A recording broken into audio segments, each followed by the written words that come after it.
Hello दोस्तों, आज जो मैं सीरीज़ एक्सप्लेन करने जा रही हूँ वो रिसेंटली रिलीज हुई है और उसको परफेक्ट वर्ल्ड के स्टूडियो ने एनिमेट किया है और ये भी बाकी बड़ी बड़ी सीरीज की तरह नोवेल पर बेस्ड है। मैं उम्मीद करती हूँ आप लोगों को ये एक्सप्लेनेशन पसंद आएगी। तो चलिए अब एक्सप्लेनेशन शुरू करते हैं। तो इस पार्ट की शुरुआत में हम देखते हैं कि दो भाई बहन होते हैं जो कि एक छोटी सी विलेज में रह रहे होते हैं और एक दूसरे का बहुत ख्याल रखते हैं। पर एक दिन कुछ सिपाही आके उस छोटी बच्ची के भाई को ले जाते हैं क्योंकि वहाँ का राजा इमोर्टैलिटी हासिल करने के लिए एक होली फर्नेस ठीक करवा रहा था और उस फर्नेस के लिए लोगों को सेक्रीफाइस करना पड़ता था, जिसकी वजह से काफी लोगों की जान चली जाती थी। और ऐसे ही उस बच्ची की भाई की जान भी चले जाती है और वो बच्ची बिल्कुल अकेली रह जाती है। फिर हमें दिखाया जाता है कि काफी सालों के बाद, इतने सेक्रीफाइस करने के बाद वो फर्नेस ठीक हो जाता है और ये बात एक सिपाही जाकर उस राजा को बताता है और वो राजा ये बात सुनकर काफी ज्यादा खुश हो जाता है क्योंकि उसके दादा परदादा भी इस फर्नेस को ठीक करने की कोशिश कर रहे होते हैं। पर इस राजा की किस्मत अच्छी होती है क्योंकि ये फर्नेस आज ठीक हो जाता है। जब वो राजा खुश ही हो रहा था तभी वहाँ महल पे काफी ज्यादा फेदर्स आ जाते हैं और उन सारे सिपाहियों को मारना शुरू कर देते हैं।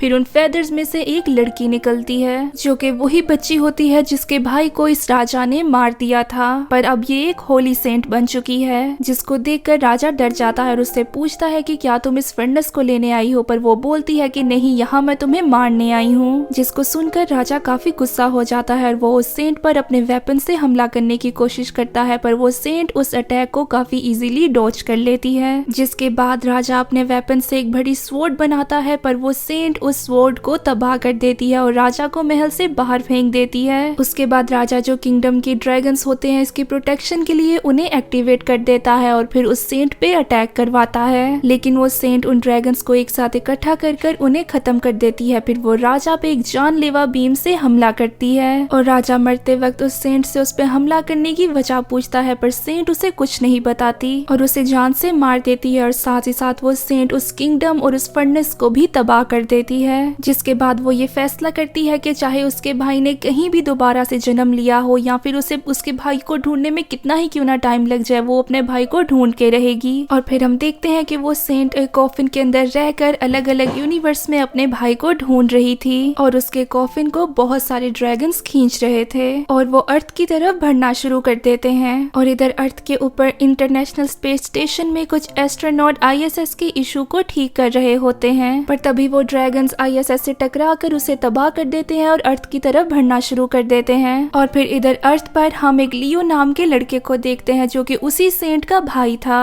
पर इस जन्म में वो हिस्ट्री और एंशिएंट माइथोलॉजी से जुड़ी हुई चीजों का बहुत बड़ा जीनियस था और साथ ही वो बहुत अमीर भी था। तो लियो अपनी विंडो से देखता है कि उसके शहर में बारिश हो रही है, लेकिन उसे अपने हाई स्कूल की रीयूनियन पार्टी में जाना था, इसीलिए वो अपनी लग्जरी कार में बैठकर पार्टी की जगह पे जाने लगता है। और इस तरफ हम पार्टी को देखते हैं जहाँ पे काफी ज्यादा स्टूडेंट्स आ गए थे और वहाँ पे एक डेनवर नाम का लड़का भी था जो कि बहुत ही घमंडी था क्योंकि स्कूल खत्म होने के बाद वो बहुत ही सक्सेसफुल हो गया था और एक बहुत बड़ी कंपनी चला रहा था, इसीलिए दो लड़के उसकी चमचागिरी करना शुरू हो जाते हैं। तभी वहाँ पे लियो आ जाता है और एक लिन नाम की लड़की उसे रिसीव करने जाती है क्योंकि स्कूल के टाइम पर लियो उनके क्लास का लीडर था। पर डेनवर लियो से बहुत जलता था, इसीलिए जब वो आता है तो डेनवर ऊंची बोलना शुरू कर देता है कि लियो के साथ तो बहुत बुरा हुआ क्योंकि रिसेंटली ही उसकी गर्लफ्रेंड ने उससे ब्रेकअप कर लिया। पर लियो उससे इस बात पे कुछ नहीं कहता। तभी वहाँ पे एक और क्लासमेट आ जाता है जिसने लियो को उसकी लग्जरी कार पार्क करते हुए देख लिया था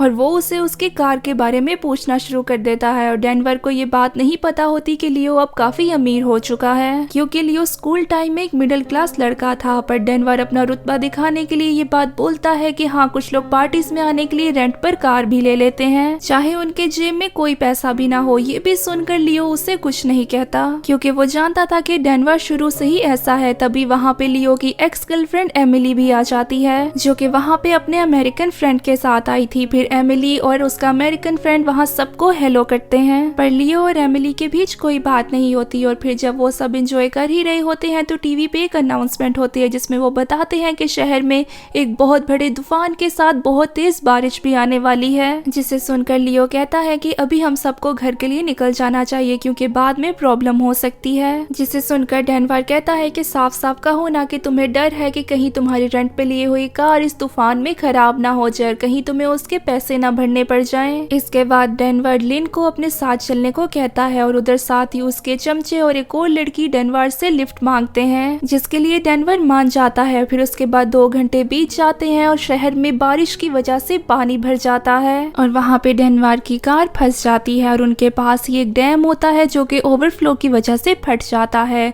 पर तभी वहाँ पे टाइम पे लियो अपनी बोट लेकर आ जाता है और उसने बाकी क्लासमेट्स को भी उसमें लिफ्ट दे दी थी। इसके बाद लियो सबको रेस्क्यू करके अपनी बोट में बैठा लेता है, लेकिन डेनवर को ये देख के जेलसी होती है कि लियो उससे भी अमीर है। अब लियो बोट को तूफान के बीच में से दौड़ाने लगता है, लेकिन ऐसा करते हुए उसकी बोट एक पहाड़ की 2 चट्टानों के बीच फंस जाती है। इसके बाद वो लोग उतरकर उस पहाड़ की तरफ जाने लगते हैं, जहाँ पे उन्हें एक टूरिस्ट प्लेस दिखता है। तो फिर वो अमेरिकन बंदा बोलता है कि आखिर ये कौन सी जगह है, जिसपे एमिली उसे बताती है कि ये माउंट आई की जेड एम्परर पीक है। फिर एक क्लासमेट बोलता है कि नीचे हर जगह बारिश आ रही है, पर यहाँ पे तो बारिश का नामो निशान नहीं है। जिसपे लियो बोलता है कि ये माउंटेन काफी ज्यादा ऊंचा है, इसीलिए यहाँ पे क्लाउड्स नहीं आ पाते। ऊपर से ये माउंटेन बहुत मिस्टीरियस है। फिर वो ऊपर से उन ड्रैगन्स और उस कॉफिन को आते हुए देखते हैं, जो कि उनकी तरफ ही आ रहे होते हैं। फिर वो सब जल्दी से अपनी जगह से भागना शुरू कर देते हैं। फिर वो ड्रैगन्स उन माउंटेन से टकरा जाते हैं, जिसकी वजह से उनके नीचे की जमीन भी टूट जाती है। फिर वो नीचे गिरते हुए एक जगह पे आ जाते हैं और जब उन सबको होश आता है वो देखते हैं कि वो एक अजीब जगह पे आ गए हैं। उन लोगों के थोड़े ही दूर वो ड्रैगन्स भी थे, जिसकी वजह से सब लोग डरने लगते हैं। फिर लियो उनसे कहता है कि तुम लोग डरो मत, हम सब एक साथ रहेंगे तो हमें कुछ नहीं होगा।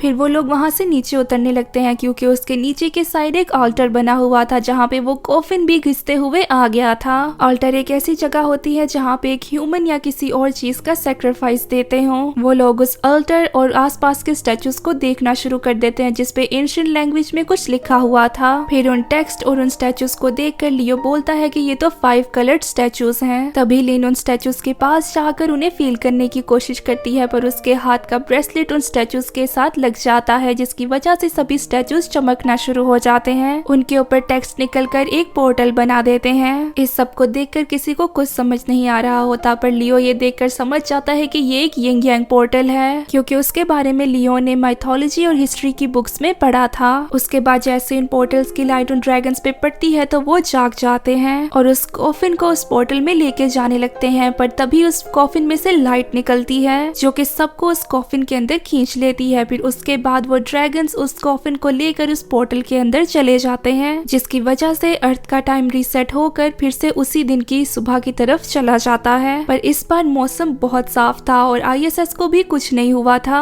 और फिर दूसरी तरफ हम उस कॉफिन को देखते हैं, जो कि स्पेस में उड़ रहा होता है और सभी लोग उन फ्लोटिंग स्टोन्स के ऊपर आकर गिर जाते हैं। तभी वो स्टोन्स आपस में बड़े स्टोन से जुड़कर एक रास्ता बनाते हैं। वो सब उस रास्ते से चलते हुए उस जगह पे चले जाते हैं जहाँ पे वो कॉफिन बना हुआ था, जिसे देख के डेनवर कहता है कि आज हमें हर जगह कॉफिन ही क्यों दिख रहे हैं। जिसके बाद लियो कहता है कि हम जहाँ भी हैं बस हमें सेफ रहना है। उसके बाद वो सब एक दूसरे को काउंट करना शुरू कर देते हैं, ताकि वो ये जान सके कि वो सब लोग पूरे सही सलामत है यहाँ पे या नहीं। पर उनकी काउंटिंग में एक बंदा ज्यादा आ रहा था, जिसकी वजह से सब घबरा जाते हैं। फिर वहाँ पे खड़ी एक लड़की एक हाथ पत्थर के ऊपर आते हुए देखती है, जिसे देखकर वो डर जाती है। तो लियो उस हाथ वाले बंदे को कहता है कि पोम्बो तुम सामने आ जाओ, मैंने तुम्हें पहचान लिया। इस पे पोम्बो लियो से पूछता है कि तुम्हें कैसे पता लगा कि वो हाथ मेरा था। जिसपे वो कहता है कि जब सब अपना नंबर बोल रहे थे उसने पोम्बो की आवाज पहचान ली थी। वहाँ पे एक बंदा पोम्बो से पूछता है कि आखिर तुम यहाँ पे कैसे आ गए। तो पोम्बो से बताता है कि वो पार्टी में आ ही रहा था,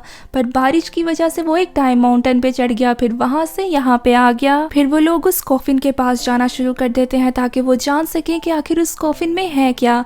पर तभी वो ड्रैगन्स उस कॉफिन को खींचकर उस पोर्टल के थ्रू किसी और अल्टर पे ले आते हैं, और फिर वहाँ के स्टोन्स दोबारा से फ्लोट करना शुरू हो जाते हैं और वो सब भी कॉफिन से बाहर आ जाते हैं। इसके बाद लियो देखता है कि वो अल्टर भी एक 5 कलर्ड अल्टर है, जिसपे वो बोलता है कि मुझे नहीं पता ये जगह सेफ है या नहीं, इसीलिए यहाँ से कोई भी नहीं जाएगा। जिसपे डेनवर जेलस होते हुए बोलता है कि हम यहाँ खड़े होके मौत का इंतजार तो नहीं कर सकते, इसीलिए मैं तो यहाँ से जा रहा हूँ और जिसको भी मेरे साथ चलना है वो चल सकता है। इसके बाद डेनवर के 2 चमचे और बाकी के कुछ स्टूडेंट्स उसके पीछे जाना शुरू कर देते हैं। फिर पोम्बो लियो से पूछता है कि अब हम क्या करें। तो लियो सबको एक साथ रखने के लिए खुद भी डेनवर के पीछे जाने लगता है। आगे बढ़ते हुए उन्हें एक बड़ा सा पत्थर दिखता है, जिसपे एंशिएंट लैंग्वेज में कुछ लिखा होता है। उससे पढ़ने के बाद लियो उन्हें बताता है कि इस वक्त वो प्लेनेट अर्थ पे नहीं है, बल्कि किसी और प्लेनेट पे है। जिसे सुनकर काफी ज्यादा लोग घबरा जाते हैं और उनमें से एक स्टूडेंट तो बहुत ज्यादा डर जाता है क्योंकि उसे यकीन नहीं आ रहा होता कि वो किसी और प्लेनेट पे है। फिर वो दूर भागने लगता है पर गलती से वो रेत के दलदल में फंस जाता है और डूबने लगता है और इसी के साथ ये पार्ट खत्म हो जाता है। तो गाइस, अगर आप लोगों को ये एक्सप्लेनेशन अच्छी लगी हुई तो इस वीडियो को लाइक कर देना, हमारे चैनल को सब्सक्राइब कर देना और साथ ही साथ उस बेल आइकन को भी दबा देना